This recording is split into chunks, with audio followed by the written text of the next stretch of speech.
Hey, everybody, welcome to California Haunts Radio. My name is Charlotte, and I'm going to be your host for the next hour or so. I'm also the owner of the California Haunts Paranormal Investigation Team based out of Sacramento, California. We are 45 strong up and down the state, which means if you have a paranormal issue, we can help you out. It may take us a day or so to get to you because California is a really, really big state. And give me 1 second here. There we go. Okay. Looks like we're not live on Twitch tonight, so something went wrong with that. So let me check real quick. All right. Anyway, I don't know what they want. One of those nights. Anyway, welcome. And as I was saying, is California is a big state. You know, a lot of people think of California being like Hawaii. You know, lots of surfers and things like that. Well, it is like that. Southern California, where it's really warm. You get up towards Northern California, and the guys are starting to wear wetsuits because it's chilly. It's really cold up there. But again, like I said, we've got a lot of coastline. We've got mountains. We've got high desert. We've got low desert. We've got a lot of farmland. We've got a lot of rural stuff besides farmland. So that's why, even though we have people up and down the state, we may not be able to get to you for a day or two. But what we do have in that case is I do have psychic mediums on staff who can phone you and discuss what may or may not be going on in your house or business. And then in most cases, they can settle the energy down and what's going on until we get there. So it won't take us more than 2 days to get to you, I guarantee it. So if you're interested in that, check us out. You can find us on Facebook. You can find us on Facebook under California Haunts Radio. You can find us on Instagram under Ghosty Gal, which would be my Instagram account. You can find us over on Twitter under California Haunts. You can find us on Twitch under Cal Haunts. And you can find us over on TikTok as California Haunts. So we're easy to find. Now, that being said, as you know, I'm trying to build up my followers. So if you're on Facebook tonight and you like what you hear and see, please be sure to hit that follow button if you haven't done so already. And be sure to jump in the chat room, have a good conversation. Leave me some thumbs up. Show me some love. Because when you do that, when you're in the chat room and you give me thumbs up and stuff for these shows, it puts us higher in that FYP algorithm. And that means Facebook takes a look at it and distributes the show further out. Okay? So that's something. YouTube works the same way, right? If you haven't subscribed already, I'm trying to hit that certain subscriber mark by December 25th. If you haven't subscribed already, please be sure to subscribe. Doesn't cost anything to subscribe. And the same thing goes for YouTube. If you're watching from YouTube, if you like what you see, comment, join us in the chat room, leave me thumbs up, hearts, and that'll do the same thing with the FYP over there as well. Okay, that being said, I do have some events coming up, but if you want to check those out, we're doing nightly meditations, one at 3:30 p.m. Pacific, and one at 7:45 Pacific after the shows. And it's just a way to unwind from the busy day we had, okay, that anybody had. So if you want to get involved with that, check out the California Haunts Paranormal Investigation Team Meetup. That's what you type in, California Haunts Paranormal Investigation Team Meetup, and go under events and check that out, okay? All right, that being said, we have a great guest tonight. I'm excited. I have seen her on several TV shows, and I've always wanted to meet her, and this is it. I get to kind of meet an idol.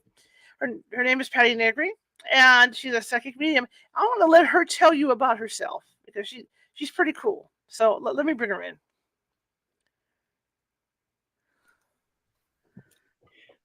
Hey, Charlotte, how are you? How are you? I'm good. Thank you. Thanks for having me on. I'm so excited. It'll be fun. It's spooky season. What do you do? It's a celebrity. So tell us about you, please. Okay. I have been talking to spirits since I could talk. Literally, a toddler, I knew that the so-called imaginary friends little kids have were not all imaginary. I could communicate with them. I actually think kids really can see spirits, but in our modern, Western, non-magical, non-mystical society, everything becomes left brain logic, and it's your imaginary friend. It did not get taught out of me. I literally did my first seance. I was 7 or 8 in my little suburban Los Angeles home. Stuffed towels under the doors, no windows in the room, and realized I didn't know dead people. So I called in any movie star I knew at the time, and my windowless, lightless hall filled with orbs and lights and shadows. And um, I had lifted the veil, and I've studied it my entire life since then. Science, occult science, metaphysics, spirituality, religion of every kind, to kind of explain in many languages what it is that I see and can do. So on that side, and on the witchy side of things, same thing. I find myself in that same, little suburban backyard, picking rosemary and picking mint and knowing what to do with it to give my mom more money, stuffing it in her wallet or something. And she didn't quite get it, but it's like, no, this is money. It's like, not money, really. It's kind of dirt. No, it's money. And then years later, I studied it, and I was right. It brought in money. So, but I kept it very separate for a long time, because I ran a theatrical production company. First I was an actor, then I was a producer. And I'm like, these people just cannot know that I talk to dead people or run around, camp bonfires in a cloak. So I kept it quiet until about 2008, when the big corporate crash, because I ran a corporate production company, came, and everything died and reality television was going up. And somebody who knew my private life said, oh my gosh, we need you to do a seance for this reality show. I'm like, no, I'm sorry. That's my private life. Please, please, please. No, no, no. Please, please, please. No. And I'm looking at my empty calendar going, well, what's the name of the show? And literally they go, with pride, they go, it's called Mobile Home Disaster, and it's on country music television. Wow. I'm like, who would watch that? Nobody'd watch that. Okay, I'll do it. I need a gig. And it was the funnest, most fulfilling thing. I was able to help this human little girl who everybody thought was crazy because she was drawing portals on the ceiling. I'm like, no, there's portals on the ceiling. I got to help a spirit cross. I got to kind of open the minds to a new possibility for the kind of Southern Bible Belt folks that were on this TV show. And all my television training, everything came into play. And I'm like, this is great, but I'm never going to do it again. But it is great. It aired a couple months later, and my first big phone call was from my biggest corporate client. Hey, Patti. Hey, saw you on TV last night. It's like, oh, I'm like, oh God.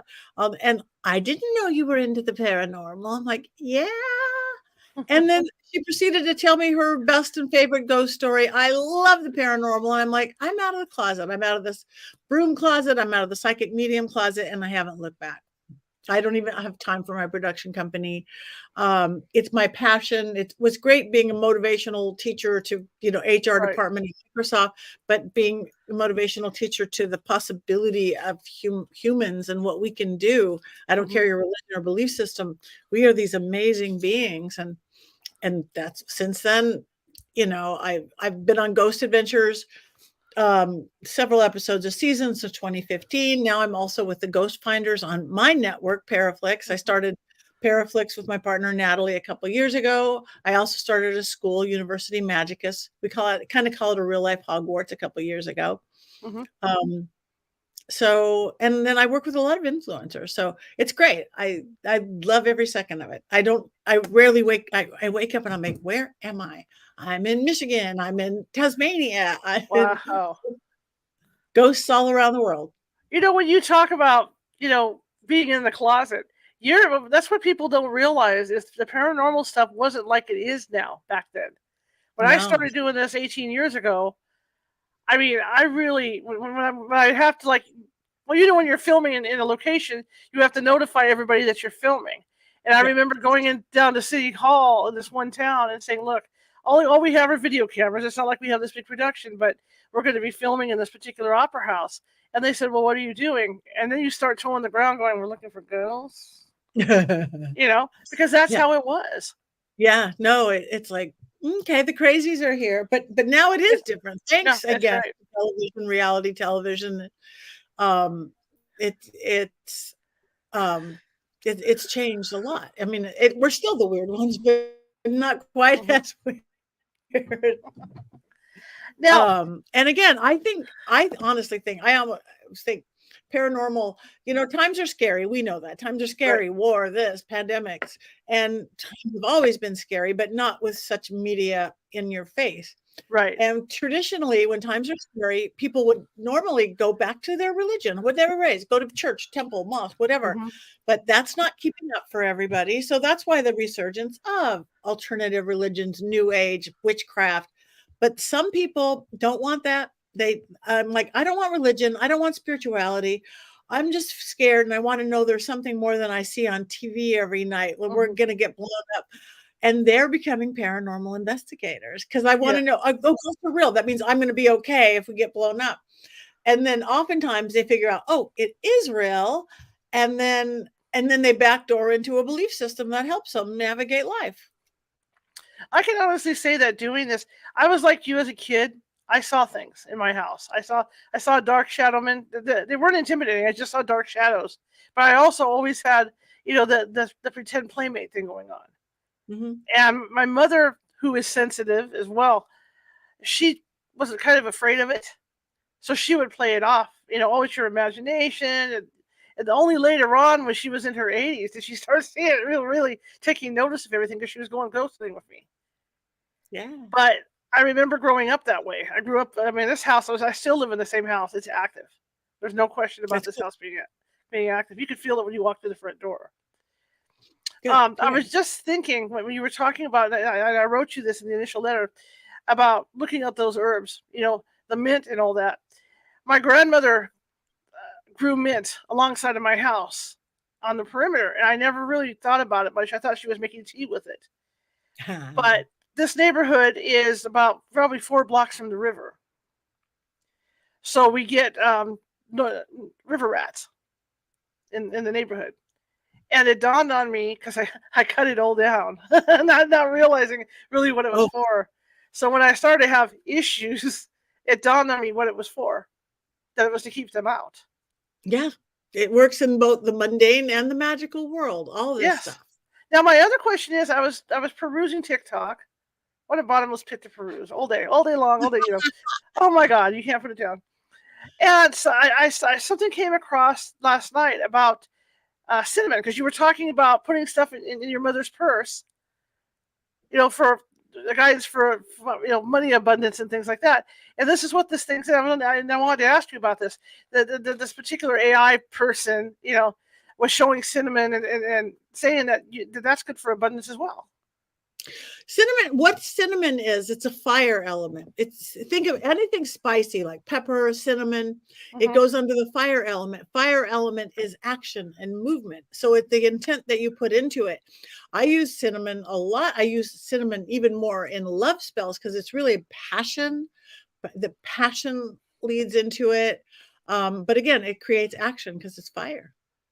Okay, so I was wondering. Now, when people think of witches, we're going to just say this, even white witches, especially with the time of year it is. Yes. What do we see? We see the green-faced witch standing over the pot. They're throwing in the frogs and they're throwing all this stuff in. What is it really like to be a modern-day witch? To be a modern-day witch, it's very empowering because I'm open with all belief systems. Really, I have 20 teachers at my school, all different belief systems. But to me, it's an empowerment because we take responsibility for what we do. We don't eat babies, frogs, worship the devil. It's not even, we take complete responsibility for what we do, but we do believe that we can change fate. Where some religions do what we say, do what we say, do what we say, and water runs downhill, and this is how my life's going to go. A witch will go, water runs downhill, but if I put a dam and I put some pipes over here, I could have some more water up in my house. That's the craft. Yeah. So that's what it is. So again, I don't like the word white witch versus, I'm a good witch. Right. You're a good witch. I don't manipulate people. But I've been able to get truly everything that I wanted to create using positive magic because we have that ability from health to just craziness. Well, that's a question I have about this stuff too, is that, I'm a pain patient. And I do take pain pills, but I know there's stuff out there like kratom, just natural stuff that works just as well. And I'm curious about, the healing stuff, and okay, how it works. This is about empowerment. I was actually I was a normal kid, but Mhm. when reaching puberty or just past, you should have reached puberty. I didn't reach puberty right.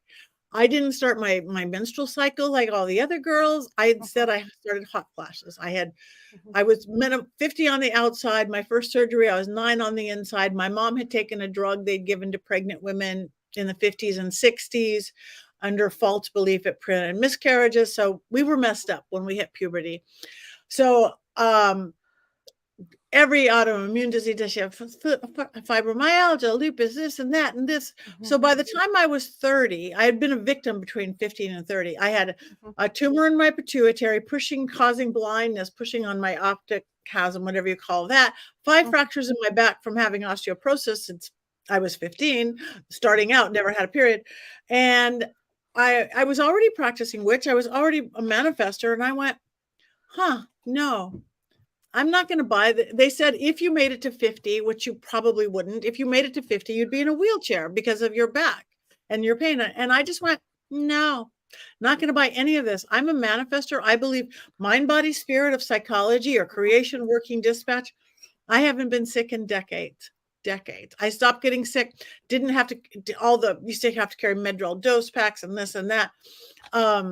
So at 50, way back at 50, instead of being dead or in a wheelchair, I use positive magic and I go, okay, I live in the middle of Hollywood. This is what we do. I'm going to prove that we can do anything we want if we believe it.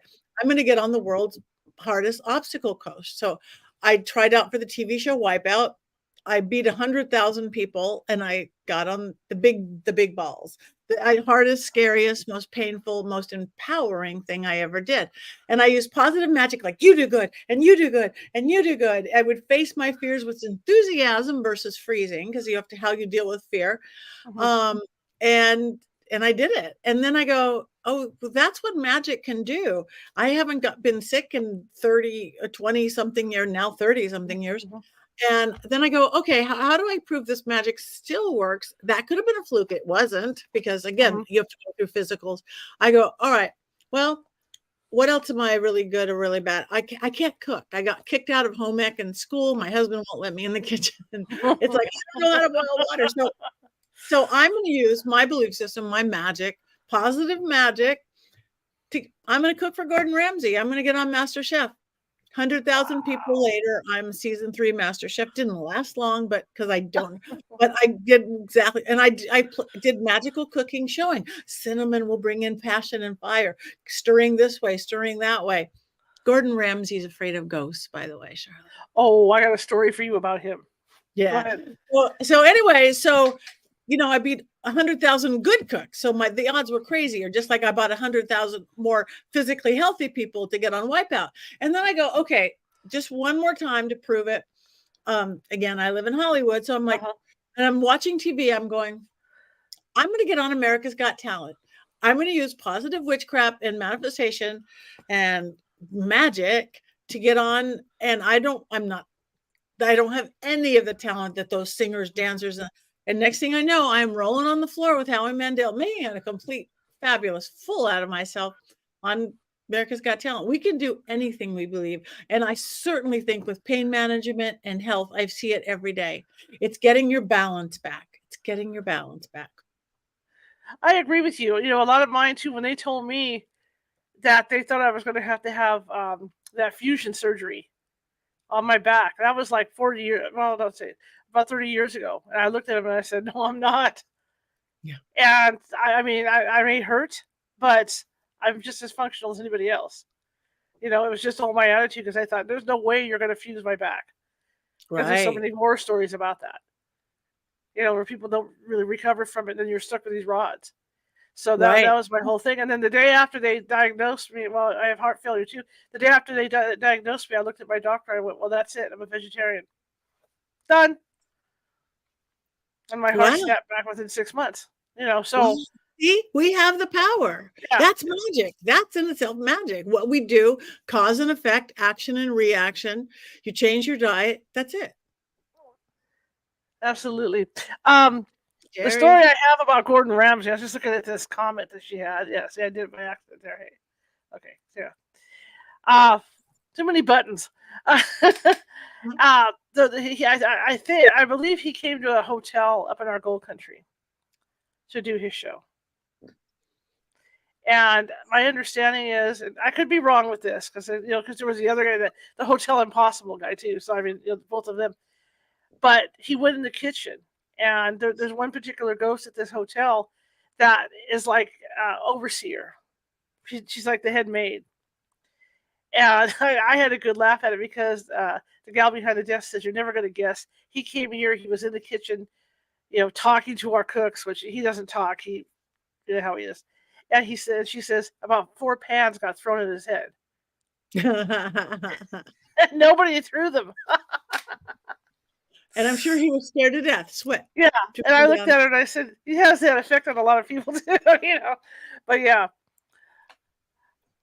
So yeah. Yeah, no, he was he doesn't like ghosts. That's funny. When you talk about like the book you put out, and working with different herbs and stuff, how long did it take to learn all that stuff? Well, not very. I mean, a lot of it is in us, intuition. And now in the modern day, my book is so I just finished a new one, and that'll be out next year. But my book, Old World Magic for the Modern World, super simple. I spent more time unwriting it than writing it. Look at you, fancy. I got you. I got your back. Good. And it doesn't go a lot into herbs, but it does a little bit. Oh, here's kitchen magic. Here's how to do this. Here's bathroom magic. Here's everything. And because again, what I notice in working with my private clientele is that we do give away our power. We give away our power to other people, to limiting belief systems, to fear all the time. And all we have to do is take it back. That's how I did that other stuff. So the book is really about that. But there's so many beautiful books out now and things on herbs and oils. I could in 1 hour class could teach everybody what they need to properly, ethically, in integrity, do positive magic to switch their life. Moon cycles, when the moon is waxing, when the moon is getting bigger, add into your life. Moon is waning, when the moon's getting smaller, release things. That's when you quit smoking. How to create full moon, create magic, new moon, go inside. The different herbs, the different oils, working with the elements, air, fire, water, and earth. Your earth is kind of who you are. Your fire is your passion that drives you. Your water is your emotions. Your air is your thought pattern and focus. And when those are out of balance, like, oh, I need to go run my hands underwater. Oh, release the excess emotion. Now I'm fine. I'm head's all chatty. I can't focus. I can't think. Oh, wait, you're not breathing, are you? No, that's your air element. Breathe. It's so simple. We make everything so difficult, and it's so simple. It's intent, mind, body, spirit. We know that if you're going to do whatever spell, you have to believe it or it won't happen. If the people who believe that I can conquer the world are the people that do. The people that think, I'll never get a good job. Never get a good job. That's basic psychology. Mind, body. You got to get off the couch. You got to go do it. I want to get healthy. Get off the couch. Spirit. That's a part that's less tangible. People don't know what that is, but the spirit is the battery that makes it happen. And you could get spirit through anything, through regular religion. Go to church, go to temple. Prayer is faith. You could do it. Affirmations and vision boards, new age stuff. You could do what I do, candles and herbs and oils and spell working. But all you guys listening and watching, you could look at everything you've accomplished in your life, which is probably a lot. You've believed you can do it and that you deserved it. You've gotten off the couch and taken action, and you've had some faith or magic or belief behind it.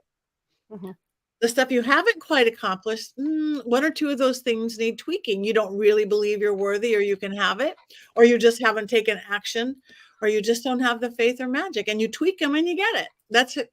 And you can do anything. Right now we have to stay within the law of physics, like can't float without. But I think once we use that other 90% of our brain, we're going to break physics too. Absolutely. My question for you just now is, I've had clients who live in apartments. And, and most of the time, they're saying that there's some kind of ghost or entity in their apartment. Is there a way that they can put like some kind of natural thing for protection? Oh yeah. Millions of, my favorite, is that one? No, it isn't. My favorite, I work with sigils and symbols a lot. A Mm-hmm. sigil, it's in the book, a helm of an odd, an 8-sided cross, it's a rune, is the most powerful sigil. Do I have one right here? I usually have one close by. I don't. But you could draw it in 20 seconds. It's an Mm-hmm. 8-sided cross, like a compass, with a little circle in the middle, little half circles. Mm-hmm. And it just, you could, I have one under my welcome mat. It keeps out bad ghosts and burglars. Having bad dreams or spirits visit at night, you stick it under the mattress, keeps out spirits. Okay. I wear it, I'm not wearing today a necklace of it, but I always wear when I'm going someplace real dark or scary or investigations, I always Mm-hmm. wear it. It's like literally sacred geometry. It like breaks things up like that. That's a really great one. On mirrors, if you have active mirrors, draw it with, I use that foamy Windex and then Mm-hmm. draw it with my fingers. It takes 20 seconds. Then you wipe it off and you put the intent in. But millions, I use a lot of cascarilla eggshell powder, Mm-hmm. that long window sill. That's one of my go-to over salt because it's not going to grind into thing. It's not toxic. Not the salt's toxic. Right. Right. I do a lot with stones, black and white stone, and in the corners of the room, black pulls away the negativity, white brings in the light. I'm a big Palo Santo user over sage. I think sage is too harsh for most things. It Mm-hmm. it it like gets rid of everything, even the love and happiness. Palo Santo gets rid of the darker negative. Wait, excuse me. I'm thinking about Palo Santo, I sneezed. No. But there's 1,000 ways, and more than anything, it's intent in keeping it clear. But yeah, because apartments, you've got people above you and below you and on all sides. So just put up words and barriers. When you talk about what you do, and the herbs and stuff you're using, does it compare to anything like a curandero would do? I mean, because you hear stories about people asking them to come out and see what's going on in their houses, and they've got these eggs, in a jar, and the eggs do certain things. Yeah, sort of. I mean, eggs have been used in cleaning and clearing forever and ever and ever. Hmm. I don't do that because that's not Right. part of my practice. Right. I have them ground up and it looks like talcum powder, but I Okay. have used it. If somebody's getting really bad, bothered at night when it's hard to Hmm. control it, I have them put a saucer out, put salt on the saucer, put a raw egg on the saucer, and put it under the bed or off to the side. The negative energy always going to go for the most innocent, and that's the egg. So it's going to go into the egg and then throw it out every day or two. Okay. Okay. Now, as a paranormal investigator, and being a psychic medium, how do you pick who you're going to talk to that's deceased when you're on an investigations? When I'm on when I'm on an investigation, we want to talk to the spirits there. Right. Obviously, we want to see Right. who's whether, and again, if it's just everybody, because in our paranormal world, you want to go see the scary ghosts, because especially television, you want to go to the insane asylum and the prison and the boys' school, and the mass murderer's house. Right. On my personal, I like the happy ghosts at the Hollywood Roosevelt that are swinging from the chandeliers, and Marilyn Monroe, hanging out by the Absolutely. pool. But you've got to do both. I always go in with respect. And I just want to talk to spirits there that have something to say. Well, now it's different. If I'm doing a seance and it's a Hmm. private party or at a Paracon or something, whether it's Hmm. 13 people around my dining room table or 1,200 people at a version of that at a casino, I want their loved ones to come in. So yeah, you could talk to the serial killer next door, but let's talk to your grandma. Let's talk to the kid who died when you were in school. Hmm. And those are the fulfilling ones, like that people really get answers. I've gotten everything from spirits from iPhone codes so that the young wife could get the pictures and videos off for the kid to, where's the will? Practical Hmm. things. Hmm. But I want to talk to the ones who want to talk. I don't force anybody to talk. Again, some of my scariest things obviously are when we're at the Cecil Hotel or, the Black Dahlia house and all those, when it's like, okay, I'm getting possessed. Yep, yep, yep, yep. But I know what I'm doing. I wouldn't have, if, for all of you out there, don't jump in the deep end until you know how to swim. Don't have Hmm. your first investigation all by yourself in some serial killer house. Right. Go with a group like your group. Go with a group. Go do whatever. Do a public hunt, something that's not so scary because it's real. I've had people burst into flames. I've had my ribs broken. I've been thrown downstairs, and I know what I'm doing. Mhm. Mhm. Well, for you, what can you tell me, like, what one of the evilest things you come in contact with, or the angriest? Okay. I will do both. Okay. The angriest was the fire, and it Mhm. wasn't a demonic. I think demons get way too much credit. I think most of what everybody says, again, especially on TV, it's a demon. No, it's just a cranky ghost. Cranky in life, cranky in death, and you're bothering them and you're yelling at them and you bring these funny equipments in. But I live in the Hollywood Hills, an old 1920s neighborhood. My house is from 1920. And there's Wow. this, and it's the little bungalows and the big movie stars. And I have the little bungalow. But there's a house around the corner built by Charlie Chaplin for one of his many girlfriends. Built by Charlie Chaplin. It was a super party house. Super party houses can pull in some dark stuff. And then for years, it was a Hollywood party house. And then the Rolling Stones manager bought it, and it was a super party house. The Rolling Stones stayed there. Graham Parsons, just all sorts of, they just stayed there, mamas and papas. Then they moved out. And then the person who invented the real life sex doll moved in. And then they moved out. And then my neighbor, Marilyn Manson, moved in. And he would record in the dirt basement. As you know, it's always the dirt basement. Right. But some kids at the table. It's a small house. It looks like it was built by masons, like sacred geometry everywhere, literally a compass drawn in the wood floor. But this kid was getting disrespectful. My one rule is be skeptic, do whatever, be funny, but don't be disrespectful. That's when trouble happens. But this kid was like just saying really stupid things. First, cool stuff was happening from the producer side. I mean, it's like the French doors flew up and the cameras caught it. It was a 4-camera shoot. That's a big shoot.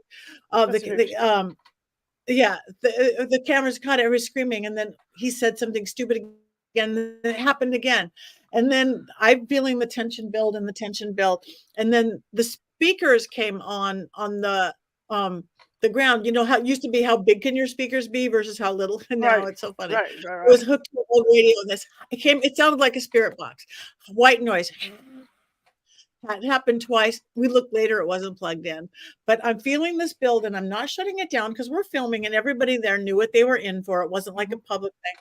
But the kid said something so stupid, and disrespectful, not him, but the cameraman facing him burst into flames.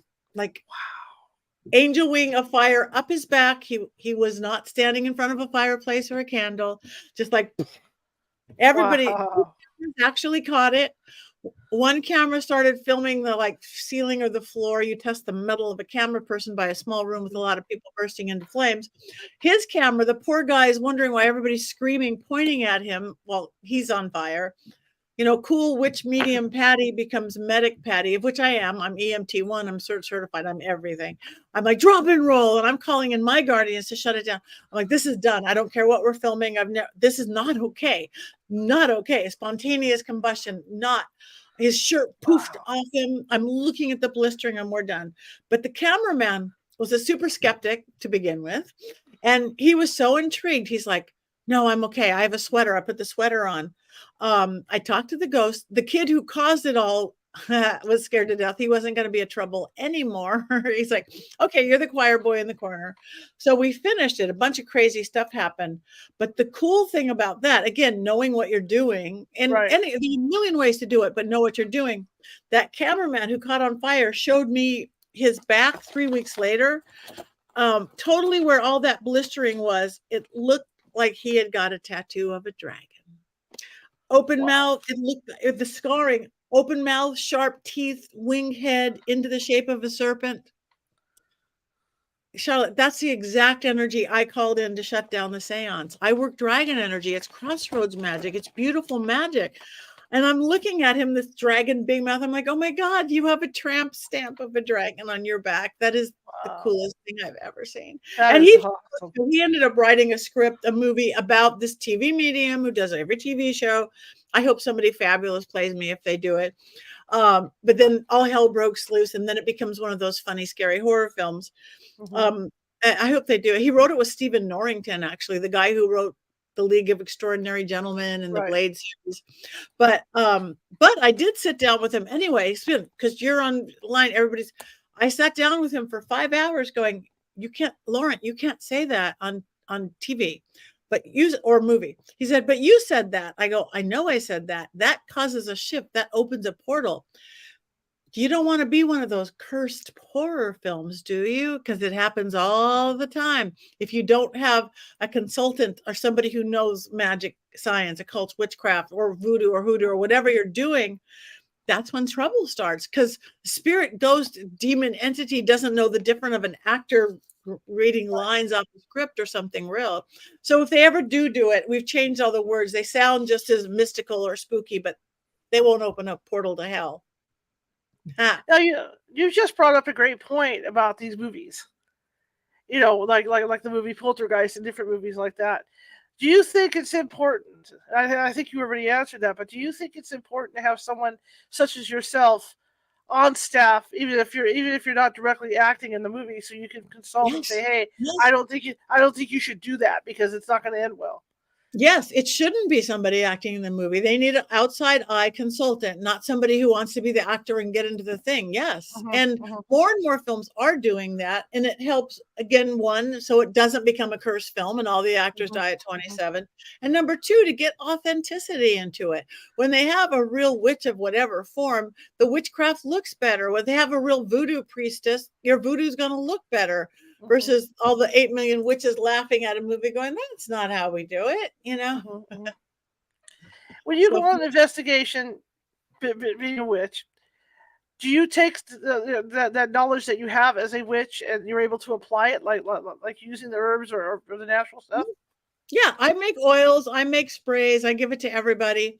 The one thing that a lot of people don't know, a lot of people do know, is if you're going to use a protection oil, or not even oil, just an intent, the biggest place to put it is on the back of your neck, where your head and neck come together, where it goes in and out.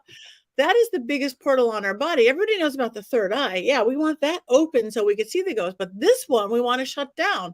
We don't want them getting in there. That's just like when you pray, you bow your head to pray. That's the one I will put broom, mugwort, different any kind of oils, or just rub it if you don't. I'm shutting this down. Nobody's, unless you know what you're doing and you're going to go into channeling, but shut this down.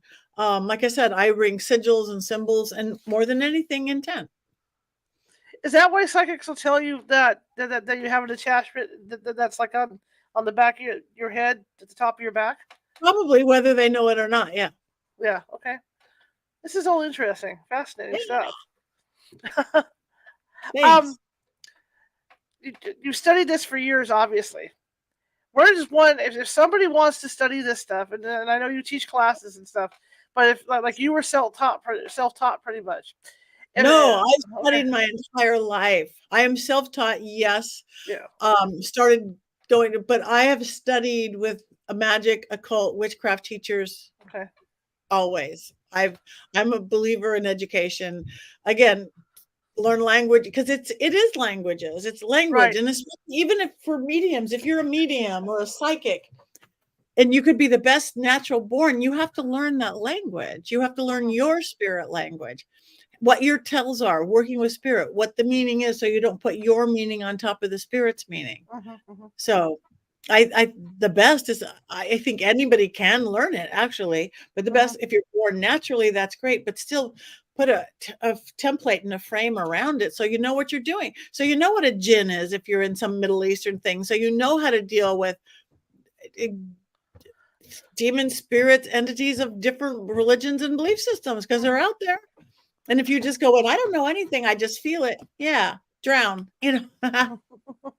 Well, yeah, because that's what I was thinking. It's not like walking into a library or a bookstore and going, "Oh, I want to be a witch this week. Study to be a witch, so I'm going to grab this book and this is what I'm going to follow." Yeah, no, read as much as you can, because there's to say you're going to be a witch is good, like saying, in a sense, I'm going to be Christian. Are you going to be Baptist or Presbyterian? You're going to be evangelical. You're going to be Catholic. If there's a million paths, and mine's so eclectic, I can't even claim one. But to me, to be a witch means a couple different things. It could mean it's your religion. I'm a witch, or I'm a pagan, or I'm a Wiccan. Means, okay, I don't have the singular deity. I believe a male, female God. I believe multiple gods. I believe we take responsibility. I have 8 major Sabbats. Or to be a practice witchcraft could not be a religion. It could just be your practice, like a shamanistic. I'm very elemental in my work over deity based. I work with nature and all that. So it could be either or both. Okay. Fascinating. Let's go back a little bit to doing the spells. Like I said, when people think about witches doing spells, it's always they got the book out, and they're over the big pot and stuff. How does it really work, or how do you do that? I have a little pot. No, no. You look at it, you plan it. Like, okay, what am I going to do? If you go to psychology, mind, body, spirit, okay, I want to get healthier. I want to do love. I want whatever that is. Witchcraft is the same, but it's creation working dispatch. So if I'm going to take that into like, okay, a love spell, I'm going to do a love spell for somebody. Okay, the mind part, creation. Okay, well, let's do it on a Friday because that's the day of Venus. Okay, let's use rose petals because they're the flower of love and they're high vibration. Let's add some lavender. Oh, let's add some cinnamon for this. Let's use a pink candle for love and a red candle for passion. Let's do some nut magic where we're blowing our wishes. It's the creation. And then the working of it is you're sitting there carving the candles or stirring the herbs in the pot. And the mind, body, the spirit is you're sitting there sending it off to the heavens, sending it off to the universe. It's all the same how you're doing it. But I'm a more simple. You could do the most elaborate of spells. They could take weeks and this and that. Or you the first spell everybody learns in their life when you turn 1 year old, your first birthday cake. Make a wish, blow out the candle. That's everybody's first spell. It is. You make a wish. Put your when you blow something, I blow into my candle works all the time because your air is your life force. It's your pneuma. That's our life. And the moisture in our breath, that's our free will. That's why some cultures spit like, oh, pretty baby. You don't just spit, but the moisture, how we fog up a mirror. So if you're creating a candle, a nice little working candle, you're putting your life force into it. You're putting your intent. It's all about laser beam focused to what you're going to create. Interesting. Let's just talk about candles a little bit. Okay. Do the colors of candles mean things? Yes, they do. And again, there's going to be standardized things that you know. Money is usually green or gold. Like I said, love is pink, red is passion, blue could be healing or spirituality, into purples, healing, you love, all these things. And that's standard with everything. But I'm a big believer if, like everybody says, pink is love. But if for you, green is love, you should do a green candle because your truth is more important than the truth. They're going to carry the attributes of whatever, like working with crystals or working with herbs. But your truth is going to be what some book says. Use the books for guidelines. And if that works for you, yeah, pink is love, red is passion, green is money. Yeah, but all of a sudden, if all I've got's a purple candle and I need to do love, it works. It's your intent. Intent is everything. Because I'm wondering about black candles too. Black candles are the best. Black candles, everybody thinks that black candles is negative. Quite the opposite. They pull out negativity. Black candles are for protection. Black candles are for pull out anything dark, negative, curses, this, that, whatever. And you could do reversal candles, red, black, red. There's rainbow candles. There's multicolored candles. There's birthday candles. You can use little bitty ones. When I teach my kitchen magic class, it's like, okay, you don't have time to do a big 7-day candle. You've got a little pink birthday candle there for that 2 minutes it burns down while you're making your soup. Make it love soup for your kids. Stir it clockwise, add the love in. You're feeling angsty, stir it counterclockwise, release things. It's all magic. So when you talk about herbs, especially with ghost hunting and stuff, what is the herb that you mostly use out in the field? I dragon's blood is something I put in everything that enhances everything. I use a lot of rue for protection, R-U-E, or brew for protection. Like when I have like my haunted doll, like Belle over here. Before everybody got to know her, she drained energy. She practically gave somebody a heart attack. I gave her a little handful of rue. It evens it out. Mugwort is really good. It depends on if you're doing protection or you're doing psychic enhancement or a little, therefore, combination of each. You know, when you have those, because sometimes I'll wear a medicine bag. Mm-hmm. Me too. I'll design my own medicine bag with what I feel is going to protect me and stuff. Can you take some of those herbs and put them like into a medicine bag for protection? Of course. Yeah, like we call it a mojo bag, whatever. Yeah, a medicine bag, mojo bag. It's you're creating your little magical pouch. Yes. So whether you have crystals in it, you have, charms in it, sigils in it. I put everything. If you look, my purse is. There is so many weird bags of things in my purse. Half the time in my bra. It's like, yeah, pulling that out.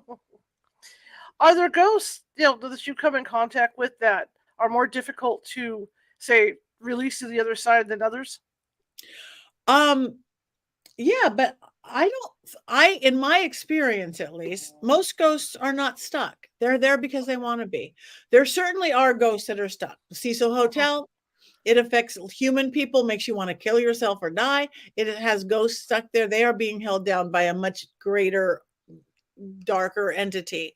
But most ghosts, even I find in some of the haunted dark places, hang out because they can. In my experience, there's no time and space on the other side. So they could be watching their grandkids grow up and be in the pearly gates of heaven and be hanging out where they spent their life all at the same time. There are those shades, those ones that maybe that are stuck, that don't know they're dead yet. Maybe it was a violent, and they're the ones with an edge to them. Those are the ones that you cross over. I invite them. I don't force anything. The way I do it, I create light around the heart. And then if there's 2, 3, 4, 10, 20 of us, we shoot the light to the middle and we create a beam, like a beam me up Scotty beam, and then invite the spirit to step into it. And then they can come back and visit. But the ones that are stuck, you really can tell. You can't tell the difference in the ones that are stuck and the ones that most just hang out because they can. Yes, they can. Which brings me back to you talking about like the Roosevelt Hotel.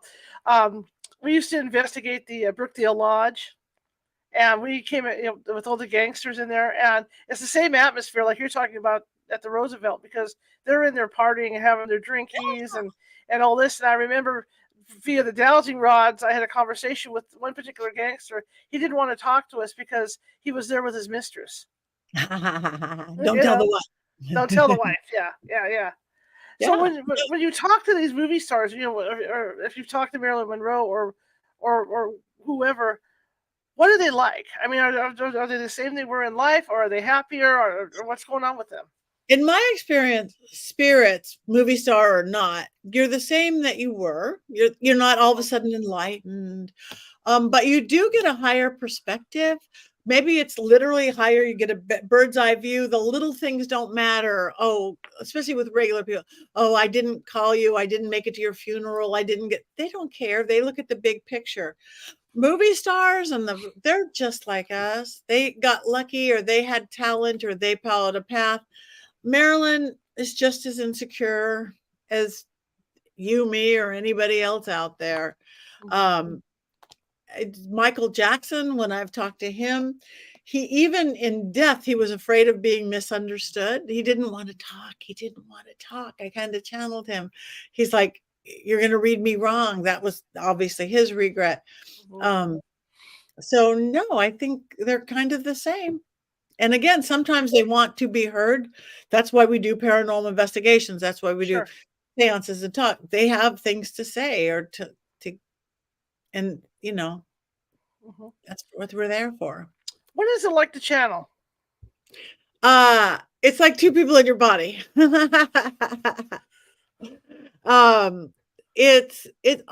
Again, I've been doing it a long time. So I give them almost like percents, not that I'm a mathematician, like somebody, their mom, if they're comfortable with it, I will like let mom take over, and my facial suspects will look all of a sudden like their mom. If it's the Wow. Black Dahlia murderer or somebody really dark, you get this percent, not a whole lot. You get this percent because you got to keep hold of your body. My best example of again, and all of a sudden it's like you have two people. That's why I'm wiggly and I have weird body movements. It's you do. But I think a good example is one of my times at the Cecil Hotel with Ghost Adventures. My first time there, I never know where I'm going. I don't want to, and I don't. It's actually like, can you get here in 2 hours? Like, did I brush my hair? And I didn't know where I was going. And I saw, oh, that's the water tower girl. But I hadn't looked into anything. I didn't know the mirrors or anything. I was walking up. Almost a rat didn't want to let me in. Really, rats like usually scamper away, but because we're down by Skid Row. But this one kept going for me. I'd go right, he'd go right, left. And I'm like, you got to let me in. But I was getting more and more depressed the closer to the building. By the time I got there, it's just, I'm depressed. I want to kill myself. I have nothing to live for. Not me. The building does that. Cecil does that too. And then I get in and I allow myself to channel, and Zach and the guys are all there like, okay, Patti. And I'm like, I just want to kill myself. And he's like, okay, Patti, there's 700 rooms. There's 14 floors. They're all unlocked. You tell us where to go. And I'm like, I want to kill myself. And I led them to the elevator. I'm like, oh, that's that elevator, the Alyssa Lamb elevator. And I led him right to a room. I'm totally channeling. I kind of become like a little girl, half awake, like that dream state. Right. And he led him right to this one room. And I'm headed to the window. I'm like going, I got to get out of here. I got to get out of here. And I'm opening the window and I'm hearing like in another voice, Zach's yelling at me. He's like, why are you opening the window?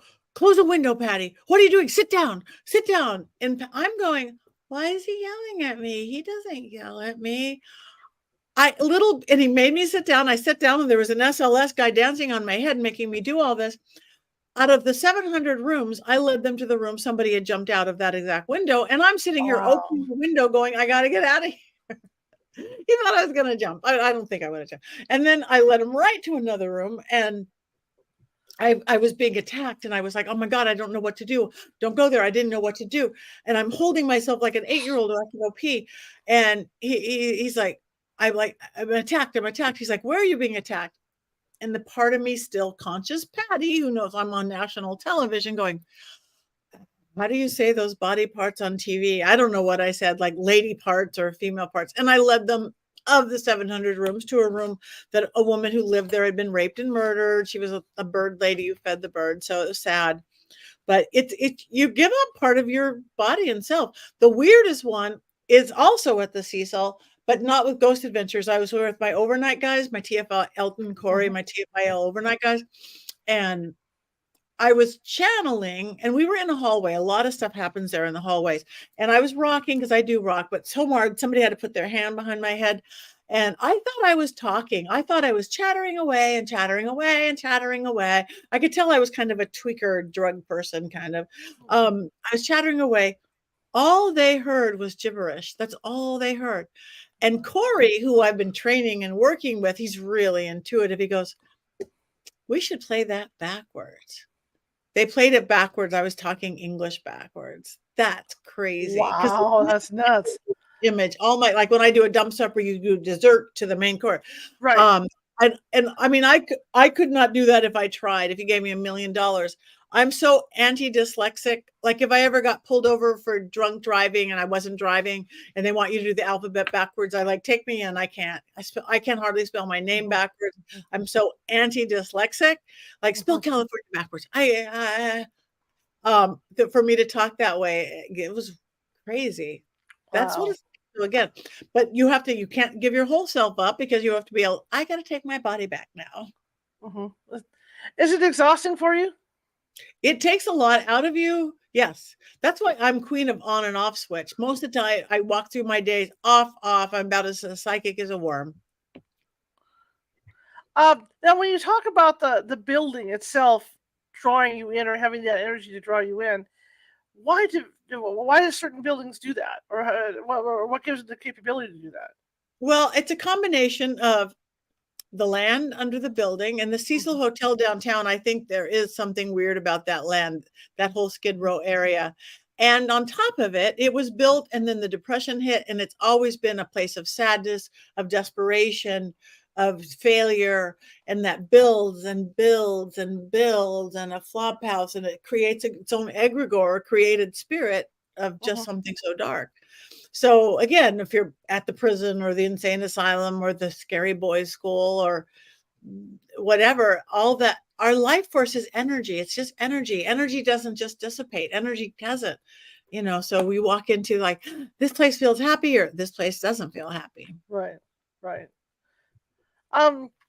Getting back to spells and the other part of what you do. When somebody wants to, like, getting back to when somebody wants to get into doing what you do and learning all that stuff, what should be the first steps that they should take? Go to my school. It's cheap. Okay. It's called University Magicus. It's on Zoom. It's international. Starting at $10 a month, you get a class.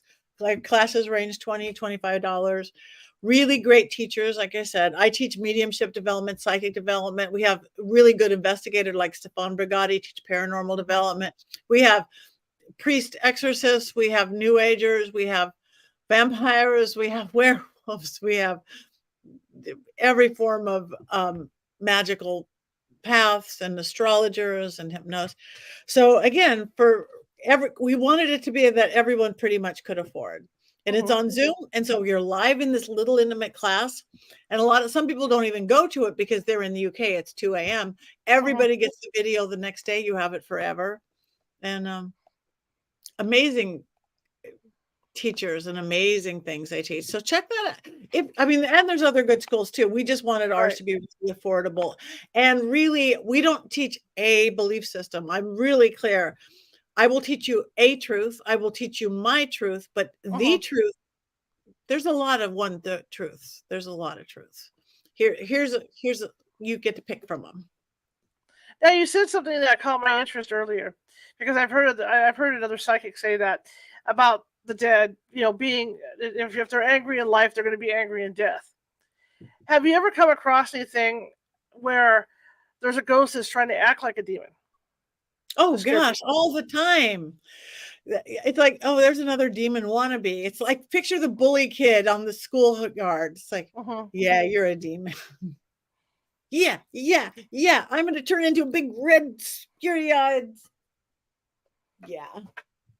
How do you calm them down? I mean, if they're angry like that, and let's say they're in somebody's house and they're wreaking havoc in someone's home, how are you able to calm them down, to the point where either they cross, they go, to where they're supposed to go? Well, if I'm clearing somebody's house, you have to banish them. Okay. It's like this one thing I firmly believe since I was a little kid, and it's kept me safe through all of this. I firmly believe that this is our realm of existence. This three-dimensional, gravity-ridden, nothing solid, 7th grade science. This is our realm. They have to play by our rules. I firmly believe that. You have to leave in the name of God, in the name of your cat, in the name of your whatever you want. If you say it with authority and conviction and firm, not with anger, not with fear, because that's what a dark spirit wants. You do have to banish this, and I do things like, on Halloween Eve, everyone should beat the bounds. Walk by your door of your home or apartment or room. I claim this space as my own, hitting the handle. I claim this land as my own. I claim this home as my own. Claim it. This is our realm. And you get to decide if you want grandma to visit, light spirits, dark spirits, no spirits, when spirits. And if you tell them right, they really will listen. Okay. Probably next to last question, because it's already 7:23. We've been rolling right along tonight. It's been a blast. What advice do you have for ghost hunters? Okay. Number one, be respectful. Number two, try not to be stupid. Don't do it by yourself. Don't make sure you have permission where you're going, because the humans at location are often scarier than the ghosts. You go into an abandoned building, there might be squatters there and all sorts of crazy things, or the guy with the shotgun. Have permission. Don't do it alone, and be respectful. That's it. And again, paranormal investing is going this way. You don't want to taunt ghosts. You don't want to get. Really, if you wanted to talk to me and you did, and I want to talk to you, which I do, you don't scream at you going, talk to me. What did you like? No, hi. Right. Good to know you. What's your favorite color? I don't know. I think that's it. Come in with respect. Know your boundaries, and know there's a million ways to do it. What are you gonna do if you get into trouble? Who are you gonna call? Like Ghostbuster, if something gets over your head, because it will. Are you going to go into the Lord's Prayer? Great. Are you going to do whatever your pagan path? Great. You're going to call in your angels? Great. You're going to call in your dragons? Great. But whatever you do, have a plan. And if you don't have a plan, laugh. Laugh is the best thing, because it's air. It's ha, ha, ha. It's your life force coming out, and they won't know what to hit them, and they give you enough time to go get out. Now, what about health? You have to fit, is it a bad thing to go in when you're not feeling well? I think so. You want to be at your best if you're not feeling well, if you're not healthy, if you got pain, because again, you're weak. You're Achilles heel. If there is dark energies or entities, and there probably is, they're going to feed on that, and you're not going to be your sharpest and best. Wait until you feel better. Go next week. In all the years you've been doing this, what do you like best about doing it? I'm all about inspiration. Again, even if it's just on a paranormal, and I want the people there going, oh, wow, there's this new possibility of thought or perception, and being able to help spirits. Okay, you are heard. And I that is my big picture. And the little picture is I like a challenge, and I like excitement. I like the unknown. I like, this is crazy. We don't know what's going to happen. Can you kind of explain, for people that don't normally use dowsing rods, how they work? Yeah, energy dowsing rods. My light up ones are upstairs, but they've been used forever. As you know, that you find water in the desert. Contractors use them. Right. They're just energy. There's lots of things you could teach. Is it energy doing it as a guide? But in mine, I've got not a nuances. They cross on yes, not on no. We are in the same house. No, we're not. We're talking to each other electronically. Yes, we are. They will point to spirits. Like my best ghost right now, her name is Adrian. She's over there. Point to Adrian. It's going to point to Adrian. It's energy. Everything is energy. These are just a tool to do that energy. You don't need these. You can go, I'm feeling something over here. But it's really good for divination and yes, no questions. I do a lot of house clearing, and you feel the energy is like, this is me doing it, obviously.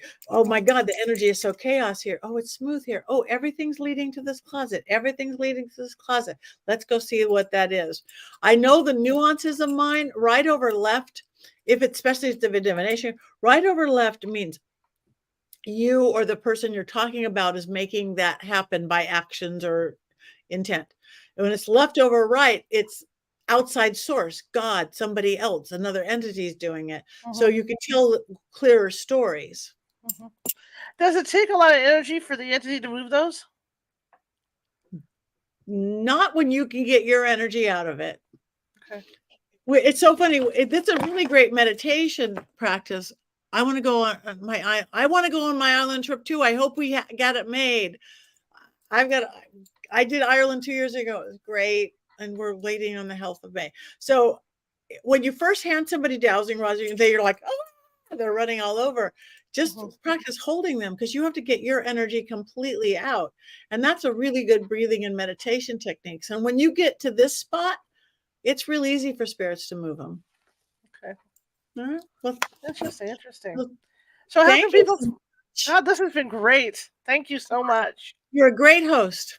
Thank you. I appreciate it. I would love to get you on another time further down the line. After the holidays. Yeah, after the other books out. I'm leaving for all parts. Yeah. That works. So how can people find you? PattiNegri.com, PattiNegri.com. From there, you can get to my YouTube page, lots of free lessons. From there, you can get to my legitimate Facebook, Instagram, Twitter, TikTok, or X, TikTok, because I have a lot of fakes out there. I will never contact you and solicit. I will never DM you. ever. I mean, unless we're like, hey, Charlotte, I'm going to see you here. I've been thinking about you and you need a reading. But I'm verified everywhere except for TikTok. But you could get to my school, you could get to my merch line, my Patty's Power Panties, my Spellcaster line, because everything is magic in my world, even your underwear. Change your underwear, change your life. Fantastic. And the title of your book again for everybody. Old World Magic for the Modern World. Tips, tricks, and techniques. And again, easiest book you've ever read. And it tells you why you put a little salt in your toilet to get rid of angst and everything. Why you stir. Simple. How to talk to the dead people. It's good. Easy. Fantastic. Again, thank you so much. It was a wonderful interview. And I'll be looking forward to talking to you again. Me too. Me too. All right. Thank you, Patty. Have a great evening. Okay, bye. All right, guys, that was fun. I've been wanting to talk to her for years, so I was real excited to have her on.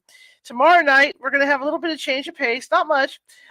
Roxy Tart is going to be with us. Roxy Tart is an internet influencer, and she's also involved with the Grey Ghost Project, and that is they haven't yet really reopened the Queen Mary to the public after having to do some revisions on it.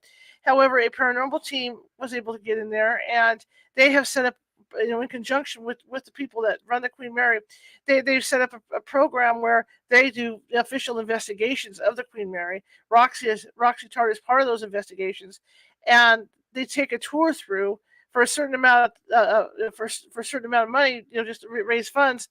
They will take you 3 hours on an official investigation of the Queen Mary. So Roxy's going to be with us tomorrow at 6:30 p.m. Pacific to talk about that. And I'm just going to let you guys know ahead of time, Roxy is a character, so it's going to be a wild ride. All right. So I will see you guys tomorrow at 6:30 p.m. Pacific.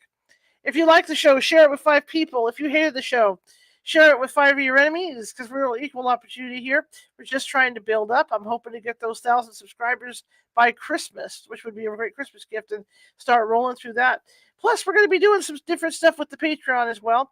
Nancy Matson and Karen Clark and I have decided that we want to do on-air readings for you guys, psychic readings. But the key is that we want to have more time than just this hour that we do it here on this show. So we were thinking of setting something up over at the Patreon so that you could even get longer readings if you wanted them. For instance, because there's 3 levels. There's a $5 level, there's a $10 level at the Patreon, and a $15 level. Well, obviously the $5 level would be a 5-minute reading, the $10 level would be a 10-minute reading, and the $15 level would be around a 15-minute reading with Nancy or with Karen Clark. So we're just trying to figure out the logistics on all this and how we're going to do it. But that's something that we're looking at doing really soon here. So I just want to make that announcement. And again, I've got a few events over on the meetup. If you guys want to join in on those, I've got the EVP class. I've got the meditation thing going on. So check all that out, and be sure to look out for us. We're going to be filming a bunch of stuff with the paranormal team coming up here as well. We may even do a couple live investigations for Halloween, so we'll see how that goes. Anyway, I will see you guys tomorrow at 6:30 p.m. Pacific. Y'all have a great evening, and night.